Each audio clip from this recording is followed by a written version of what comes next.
There is a breaking and shocking headline aiwa rinobuda munyika yeZimbabwe. Nyika yese painoziva kuti aiwa musika mukuru munyika yeZimbabwe kana womusiti yeHarare rinoguta guru remunyika yeZimbabwe Mbare rakatsva nemoto.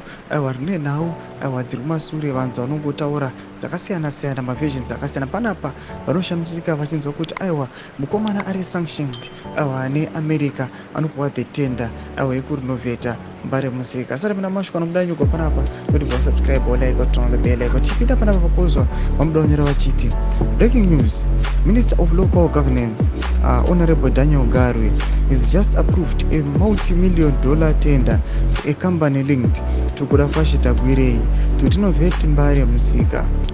The Mbare Musika was destroyed by fire due to unknown circumstances. Ndo mashoko anotaura paposta picture rakaita Gwirei. Vatora mashoko vachiti aiwa vakomana vanozikamwa vane corrupt allegations, vanozikamwa kuti aiwa madues apane mashedi dues anoita angava smuggler maminerals kana kuti sei, but we just know kuti these guys vane macompanies avo ari sanctioned.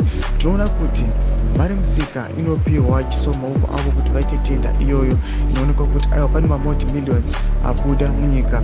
Patinoona kuti the same country iri kugrapla ichiti aiwa tine masanctions akatirova, hatina mari yekuita economic development, hatina mari yekuti tikwanise kuprovhaiderai employment. Mashoko anobuda kwana wakomana kuzwa vachiva vachiti aiwa this situation aiwa yashoka mawebs, yashoka the community, vachiona the government aiwa ichipa wakomana avatenda.